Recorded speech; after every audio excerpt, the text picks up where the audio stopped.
sobre variação linguística é sempre um desafio para o professor de língua portuguesa. Dentre as verdades quanto a essa cultura do povo, a gente pode destacar a interação, a mudança de tempo, de espaço, as influências de outras culturas, influências socioculturais, influências geográficas, importância da escola e das mídias, o preconceito linguístico, entre outros. Sabemos que no dia a dia nos deparamos com situações onde vamos encontrar pessoas com quem vamos nos comunicar das mais diversas maneiras.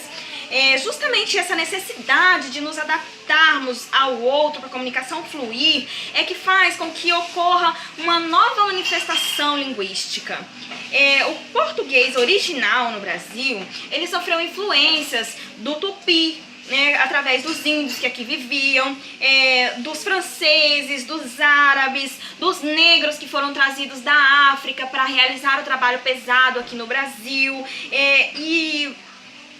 essa mistura de culturas, esse envolvimento de pessoas diferenciadas, essa difusão de linguagens é que fez com que nascesse o português brasileiro.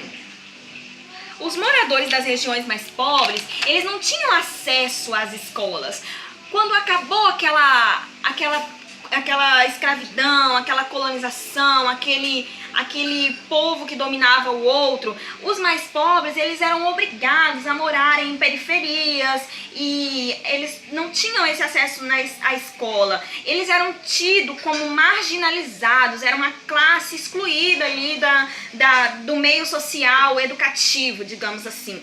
E com o tempo, esse processo evolutivo da língua, ele estava muito próximo da maior parte da realidade social brasileira. E foi aí que vinha a necessidade dos estudiosos, dos professores, da escola, de compreender esses dizeres populares, essa forma despojada de comunicação do povo, para eles poderem introduzir a gramática de uma forma mais facilitada.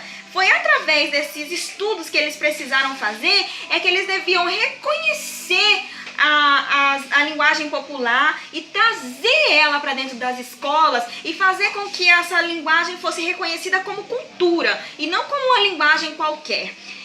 Portugal, ele se utilizava de uma linguagem tida como correta, enquanto que no Brasil era muito difícil introduzir a gramática para os povos, para os moradores, para a maioria deles, por causa desse despojamento geral de linguagem.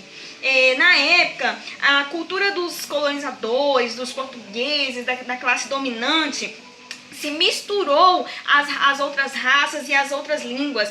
E o papel da escola, da internet, dos meios de comunicação em geral, chegou como luz, como um divisor de águas para o entendimento mútuo entre culturas e para fazer com que essa cultura popular e a norma padrão fossem associadas ali no meio social diferenciado e reconhecido. Mas não é fácil lidar com as diferenças. A minoria, que é essa classe dominante, elas costumam oprimir esse linguajar pobre e sem acertos gramaticais. Enquanto que a maior parte prefere essa linguagem simples, normal, que faz com que seja entendido e faz com que se entenda, a classe dominante, elas acham que falar certo, falar correto, ter essa postura gramatical traz prestígio na sociedade. Então, eles querem que essa língua seja imposta. Mas esse contexto popular de palavreados, eles traduzem a necessidade humana de entender e se fazer entendido. Como disse Alceu Gama em um dos seus dizeres sobre a linguagem, ele disse que as gírias, as palavras simples que o Brasil tem é muito importante para a comunicação entre os brasileiros, que sem essa linguagem, sem essas gírias, sem esses dizeres, não haveria comunicação entre brasileiros. Justamente essa necessidade de se adequar, de termos realidades sociais diferentes, é que a comunicação flui de maneira agradável, de maneira fácil.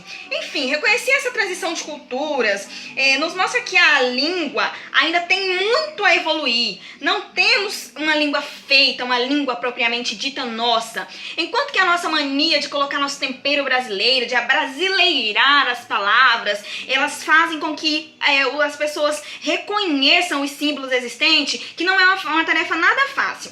Enfim, Enfim, as verdades estão aí e os desafios para nós são muitos. Então vamos à luta, nós como professores de língua portuguesa.